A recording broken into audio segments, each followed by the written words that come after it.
Good evening and welcome to the Wednesday Night Live of your New Mexico Philharmonic Orchestra.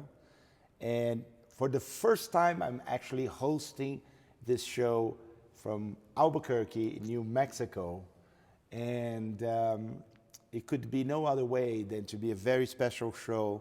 So I have invited Matt Hart, our production manager, who's been responsible for putting all of these shows together, to be my guest for tonight's show. So good evening, Matt, and welcome to the NMPhil Wednesday Night Live. It's so funny to be sitting here with you after several months of seeing you through Zoom. Isn't it amazing? I mean, we've been talking for the last 18 months, through Zoom, recording this week after week and having a great time doing it. I have to say, you're the best at dealing with all of the technical aspects of this show and your wonderful ideas. So it's such a pleasure to be sitting next to you, Matt. How does it feel after the crazy pandemic to, be back to almost a normal kind of routine? It's a new routine. It's definitely not what it was. And there's nothing wrong with that. It's actually nice to kind of get back into it and reanalyze how we do an orchestra setup or how a rehearsal functions in these times. I mean, going from nothing to being at my home in Chautauqua over the summer, sitting down with the orchestra and it's the first notes and it's Beethoven 4 and you're just like, oh yeah, I miss this. It's great to be back doing it live and in person and not all these myriad of compilation videos with an orchestra in 50 different places all playing the same music. I know, it's crazy. Well, for me, it's a blessing to be back here in Albuquerque after such a long time and back with our orchestra with so many performances, different programs already. We had the start of our season with the great Beethoven Festival featuring Olga Kern as our main soloist, also Vladik Kern, her son, and playing Beethoven concertos numbers 1, 2, 3, and 5, and Beethoven's 5th Symphony. And then we had a Baroque program with music of Johann Sebastian Bach. And this last weekend we had this wonderful program with the music of Sibelius and the Vorjax. But before we get into the music, let's talk a little bit about you. Matt Hart, you just turned 26. I did. We celebrated your birthday just a few days ago. And you're originally from Long Island, New York. Right. Now, you studied music, you're a trumpet player, you're also a conductor, but how did you get into managing orchestra and also now dealing with all of the technical recording, video, sound, and I see that you enjoy all of that. So it kind of started, I mean, if we go really far back, technology and all of this cameras that are sitting in front of us and whatnot came from my 6th grade science class, where we were the first class to have a smart board. And we were the first class to have it in the entire district. And I gravitated to this and I was like, okay, and I just figured the whole thing out. And that led to, I gave presentations when I was like 11 at technology conferences and just kind of little by little just started figuring it out and really enjoying it. Fast forward through, college, I got the opportunity to work with an organization called Choirs of America. Choirs of America produces choral festivals across the US and even does festivals in Hawaii and I think did one abroad, I believe. But they come in every spring to the Aaron Copland School of Music at Queens College where I went. And they were looking for someone just to walk a choir around. Like just take them from point A to point B and make sure they're where they need to be. And I did that so often, they eventually realized, okay, he's reliable and competent. And How old were you when you were doing this? 18, 19. And they have a performance at Carnegie Hall where they host anywhere from 600 to 1,000 students. Wow.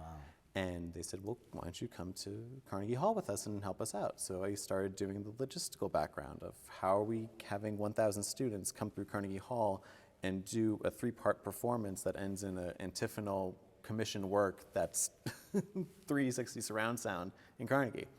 From there, I ended up applying to a position in Chautauqua in 2016. It was actually, it's funny that we're in a church because it was between being a assistant to like a secretary in the Department of Religion, or the or the stage manager / orchestra mover for the Chautauqua Symphony.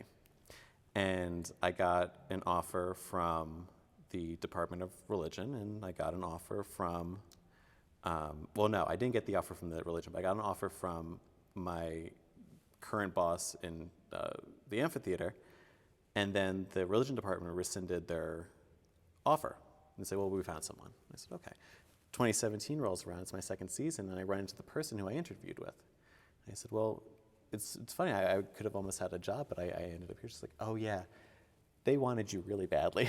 They wouldn't let us have you. So then I started doing, all the stage stuff at Chautauqua. So that's been since 2016, and we just finished my 5th in-person season, 6th season in a way, if we count the pandemic year. Fantastic. That's where you met Marian Tanau, our executive director. Yeah. And he spotted you right away, with your great talent and ability, and brought you here to Albuquerque, and we're very glad to have you with us. But before that, you studied trumpet. What was your music background? So my father just retired this past year, 30 years doing music education. He taught general music, choir, everything from kindergarten all the way to collegiate. He was an adjunct professor. And I grew up with a really strong, almost privileged in a way, music background of having super high standards for what young students can do. So music education was super important to me. And it was almost a given by the time I was in 10th grade, so I was, 15. I want to be a music teacher. Not even to be like my father, but just I wanted to be a music teacher. It just made sense. It was something innate for me. So I was on the band side and he was on the choral side. So everyone's like, oh, your father's a choral director. You can sing, right? I'm like, oh, you don't want me to do you don't want me to do that. But I started at Queens College in 2017. When did I graduate? No, that's a lie. 2013. And I started my music education sequence, and eventually it got to the point where I was thinking about how music education functioned in New York State, and then Chautauqua happening at the same time, and I just felt this really heavy attraction to production and stage management, and being able to sit down with someone like yourself, or even just sit in a rehearsal and hear some incredible music being created. That in my head, my repertoire of music is hundreds and hundreds of orchestral works because I sit in rehearsals all the time. Right. And I sit with the score and I go through it and I'm like, oh, that's interesting. I like how you did that. Or this worked out really well. So it's a real privilege to move through all of that. Well, let's go to our music, and we're going to watch now Sibelius' Finlandia Overture, which Matt Hart recorded both audio and video. It's all your production, and I just happen to be conducting there. So let's watch that right now.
Well, Matt, I have to say, that concert felt really great.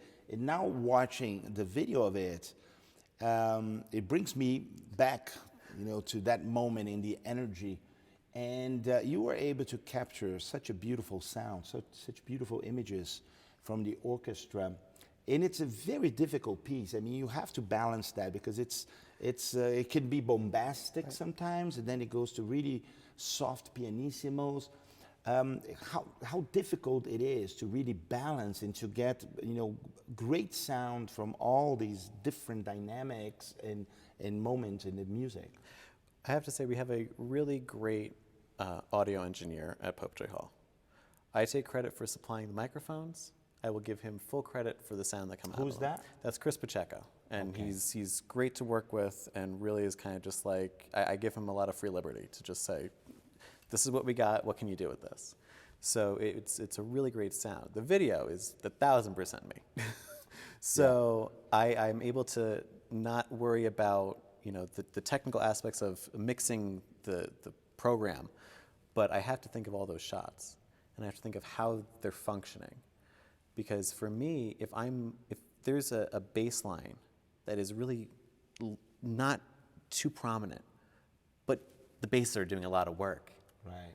I want to show that. Of course. Because then it tunes the ear of the listener and the viewer to say, oh, I'm hearing that. That's where Right. the sound is coming from. Right. Yes. So there's a lot of those moments. And for this past performance, bad stage manager of me, but I never marked up my score. Uh-huh.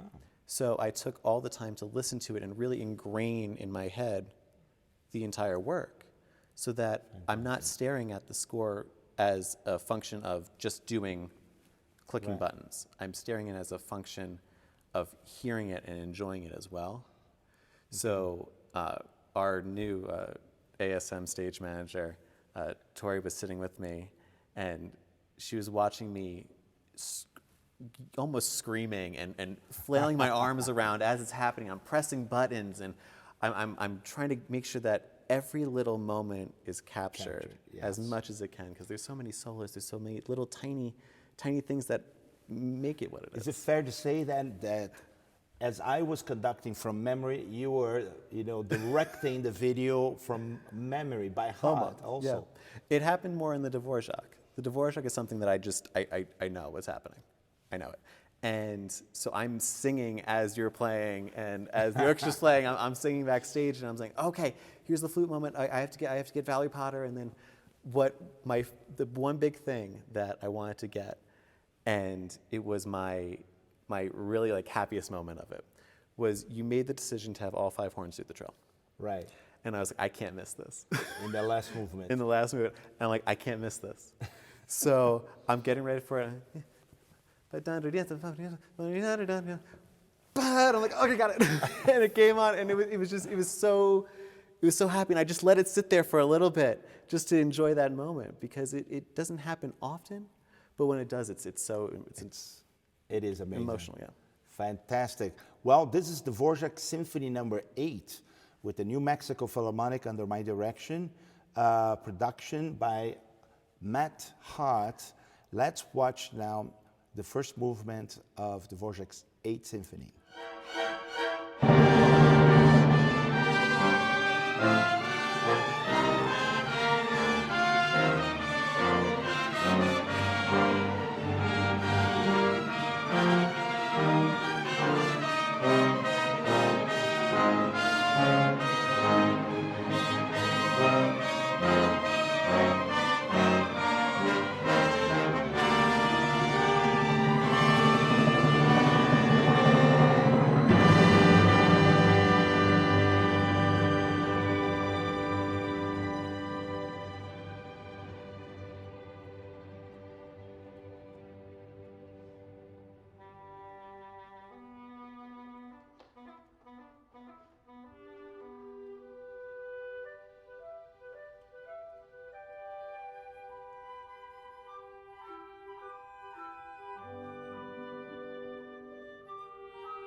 Well, just to say that you will get to hear the entire symphony very soon on YouTube. We're going to make that available to you and on its entirety.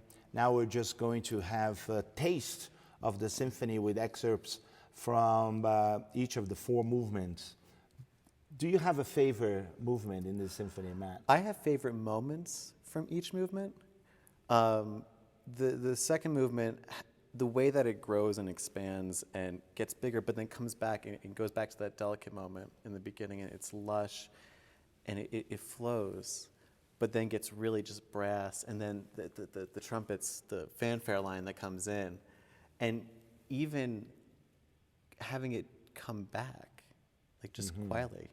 Or no, what it really is it's the trumpet line, the da-da-da-da, but it's getting louder as everything else comes back in really quiet.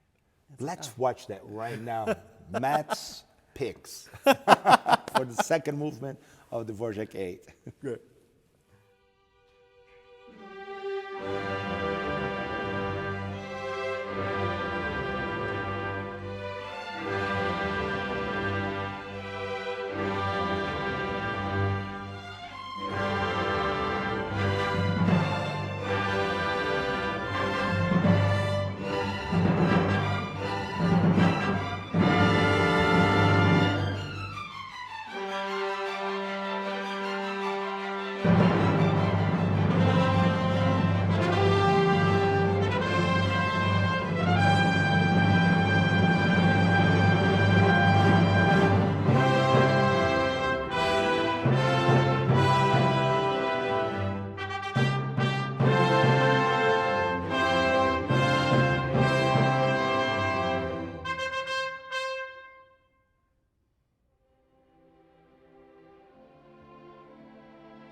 Now, the third movement is this very melancholic waltz. At least it starts out that way. You know, the Vorjax, of course, being this bohemian composer from, which is now the Czech Republic, he explores these very folk-like themes and melodies. And this is one of the melodies you can feel this Slavonic dance mood to it, right? Right. Yeah, my orchestra director in college, Maurice Perez, who has since passed, because you worked with Kurt Masur, right? Right. He was also, I think, no, he didn't work with Kurt Masur, but he was Leonard Bernstein's, one of his conductors, and he loved Dvorak. So we would always do Dvorak. We do full programs of Dvorak at the Czech Center, and he actually wrote a book, Dvorak to Duke, talking about the connection that was made through all that music. Wonderful, yeah. But it has, you know, a great trio section in the major mode, and then it has this wonderful coda, which is all of a sudden gets very vivacious and prepares the mood for the last movement, which is this amazing, amazing grand finale, which starts with this trumpet fanfare. So let's watch now a little bit of the third movement of the Vorjax 8. And and we'll talk about it later.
You know, one thing I love about this symphony, Matt, is that the orchestra loves playing it. Right.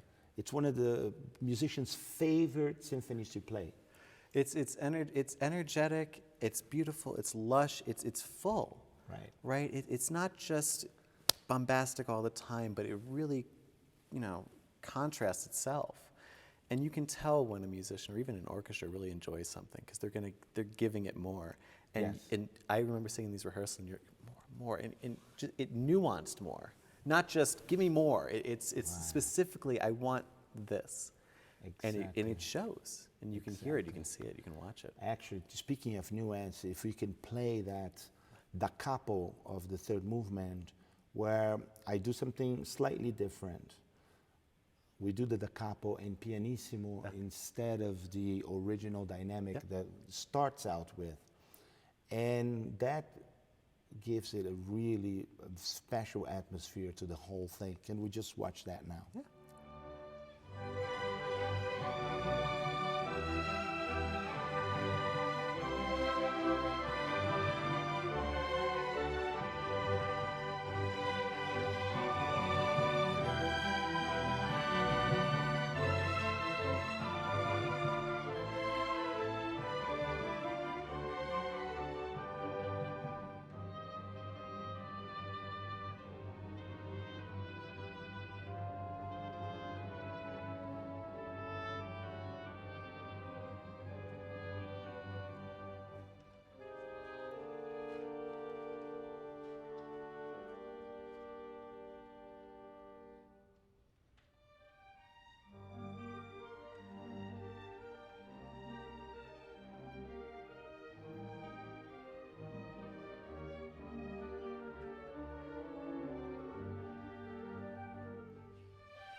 Another great thing about the symphony is that it has great moments for all of the sections in the orchestra. The cellos, the violas, the French horns, the trombones. There is even a really powerful moment in the last movement for the tuba. And, that's also another reason why they enjoy it so much. Oh, you forgot the clarinets. Well, not to forget the clarinets, that, in the second movement, in the first movement, they're so active. The bassoons, the flute has this incredible, almost impossible virtuosistic solo in the finale, and so he keeps everybody busy. Yeah, it's never just one or the other, but everyone has those moments, and I think that everyone works harder because they know that they have that moment coming up. Exactly. Right? And there's more energy behind it because it's a feature. You don't always get that chance. So we're going to watch now some excerpts from the last movement of the Vorjax, just to tease you and get you ready for when we post this in its entirety on YouTube. So moments from the last movement of the Vorjax 8th Symphony.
Well, Matt, this has been our first Wednesday night live together in person, and I'm thrilled to have had the chance to interview you.